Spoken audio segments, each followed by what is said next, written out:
When the captain realized that the plane had lost control, he hurriedly tried to control it.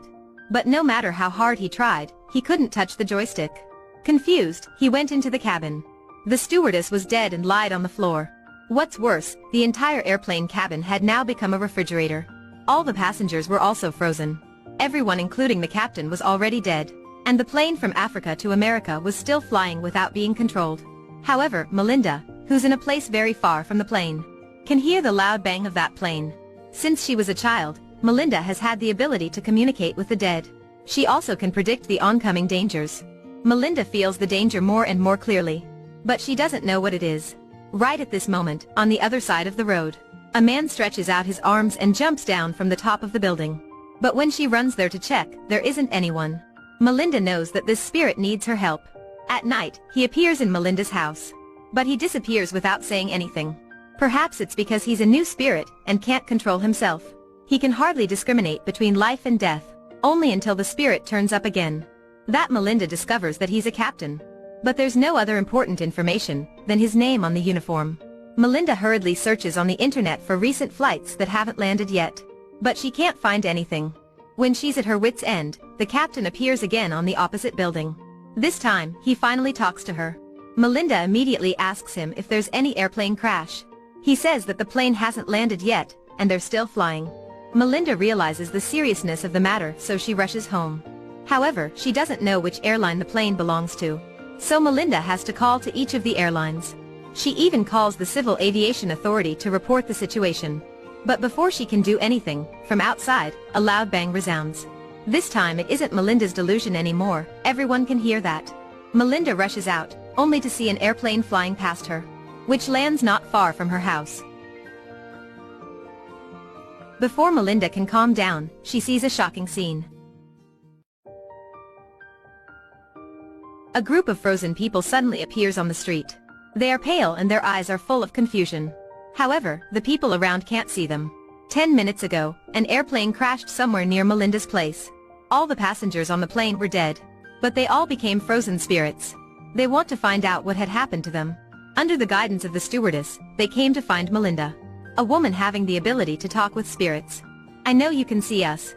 When Melinda arrives at the scene of the crash, they are full of corpses. The victims' spirits are also there. They ask the lifeguards to help them to contact with their family. But they can neither see nor hear them, apart from Melinda. She tells the stewardess to gather the passengers, and she will help them to leave. But the stewardess says we won't leave without knowing why we died. Helpless, Melinda has to help them find out the reason. The next day, the airline's officer comes to find Melinda. He wants to know how Melinda could know about the plane crash before it happened. She could even tell the captain's name.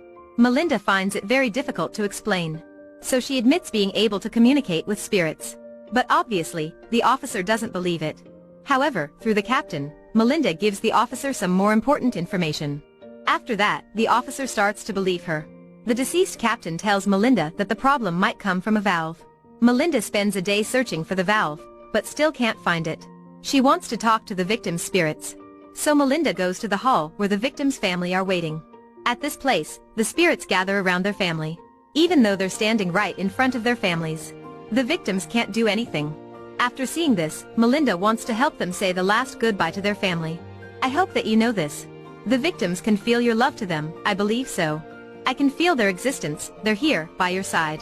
I can feel their pain, I understand how heartbroken they are. But your love is the biggest consolation to them. This is the most important thing, let's pray for them. They will all rest in peace, I believe so. It is the first time Melinda has held a memorial service for this many people. If they stayed in this world for too long, they might become evil spirits. Melinda doesn't have much time to grieve. She has to find out the cause of the problem as soon as possible. A plane crashed near the town. But the deceased still stay in this world and refuse to leave. They want to know what caused their death. That evening, the officer hurriedly goes to find Melinda, because he has found the valve that the captain mentioned. Before handing it over to the government, he wants to let Melinda ask the captain to confirm. As what the captain says, it was this valve that led to the airplane's oxygen supply system's malfunction. Flying at a height of thousands of meters, if there was no oxygen, humans' 𝐂𝐿f only hold for at most 20 seconds. The cabin pressure dropped dramatically, causing a drop in temperature. At first, they fainted because of lack of oxygen. And after that, they were frozen to death. The captain knows that he's responsible for the passenger's death, because before the flight, he didn't check the valve carefully. That evening, he stands in front of all the victims and admits his mistakes. He also apologizes to all of them. It's because of his negligence that they were dead. The people can hardly accept that apology. When everyone's blaming him, Melinda stands up and says, "I have spent all my life holding memorial service for spirits, and so have my ancestors. I've met thousands of spirits and heard thousands of sad stories. I know it's very difficult to say goodbye, but we all have to accept it. I hope you guys can rest in peace, please believe so." Melinda patiently advises the spirits. They seem to be much calmer. Right at this time, from afar appears a flash of light. Warm smiles start to appear on the ill-fated people's face.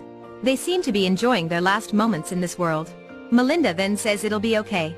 That flash of light may be of your deceased family, they're waiting for you. The people start to walk to the flash of light. There are many people who can't give up the wealth. Some people are stubborn until the end. We all have paid too much attention to what we want and forget to enjoy our beautiful life.